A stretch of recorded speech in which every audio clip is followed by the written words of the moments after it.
দশার কথা বলে আমার রাতও হচ্ছে, বক্তব্য আমি শেষ করব। তার আগে শুধু বলবো, এসআইআর এর যা হয়রানি হচ্ছে, 27 লক্ষ মানুষের নাম ডিলিট হয়েছে। আজকে দেখলাম ট্রাইব্যুনাল 138 জনের ভেরিফাই করে 136 জনের নাম তুলে দিয়েছে। তার মানে এতটুকু প্রমাণ হচ্ছে যে ইচ্ছাকৃতভাবে অন্যায়ভাবে নামগুলো ডিলিট করেছে। এই 27 লক্ষ নাম ডিলিট হওয়ার জন্য সব থেকে বেশি যিনি দায়ী তার নাম হচ্ছে মমতা ব্যানার্জি, নরেন্দ্র দামোদর দাস মোদী।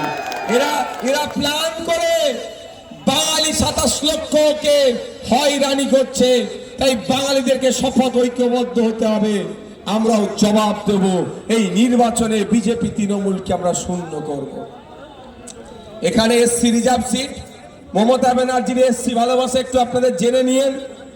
22% সংরক্ষণ আছে এসসি ভাইদের জন্য উচ্চশিক্ষায় চাকরিতে। ফেক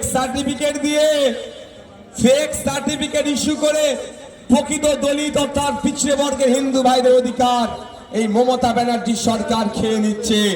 আর শুভেন্দু অধিকারী হিন্দু ভাই বললেও দলিত ভাইদের ফেক সার্টিফিকেট বানিয়ে প্রকৃত দলিত ভাইদের অধিকার কেড়ে নিচ্ছে। এ নিয়ে কোনো চর্চা করছে না। তাই বন্ধুগণ, আপনাদের এখানে কথা দিয়ে যাচ্ছি, বিশ্বজিৎ মন্ডলকে আপনারা জিতিয়ে বিধানসভার মধ্যে পাঠান। ফেক এসটি/এসসি সার্টিফিকেট বাতিল হবে। ওবিসি নিয়ে মাইনরিটি মুসলমানদের সাথে যে দ্বিচারিতা করছে মমতা ব্যানার্জি বন্ধ হবে। ওয়াকফ সম্পত্তি উদ্ধার করে ওয়াকফ বোর্ডের হাতে তুলে দেওয়া হবে। দেবত্ব সম্পত্তি উদ্ধার করে মন্দির ঠাকুরের যেগুলো আছে সেগুলো সেখানে পৌঁছে দেওয়া হবে। তাই আপনাদের একটা কথা দিচ্ছি। আর একটা কথা দিয়ে যায়, 6 মাসের মধ্যে কমিশন বসিয়ে যত ফেক এসটি/এসসি সার্টিফিকেট আছে খুঁজে বার করে সেইগুলো জ্বালিয়ে দিয়ে উচ্চ শিক্ষায় চাকরির ক্ষেত্রে প্রকৃত দলিত আদিবাসীদের সংরক্ষণের ব্যবস্থা আমরা করব। তাই কংগ্রেস যারা আছেন, যারা এসএফের নেতৃত্বরা আছেন, শুভাকাঙ্ক্ষীরা আছেন, এতটুকু কথা আপনাদের বলে আমি বক্তব্য শেষ করছি। যদি মনে হয় দুর্নীতিমুক্ত সমাজ ব্যবস্থা গড়তে হবে, যদি ইচ্ছে হয় আম খাওয়ার, তাহলে জাম গাছ লাগালে আম পাবেন না, আম গাছই লাগাতে হবে। যদি মনে করেন দুর্নীতিমুক্ত সমাজ ব্যবস্থা চাই, তাহলে বামপন্থী আইএসএফদেরকে জেতান। তাহলে আমি একটা উদাহরণ দিয়ে যাচ্ছি, নিজেকে আমি বড় বলছি না। অন্যান্য বিধায়ক, আপনার এখানে বিধায়িকা মহাশয়া, তিনি আবার দ্বিতীয়বার এখানে তার দলের পক্ষ থেকে,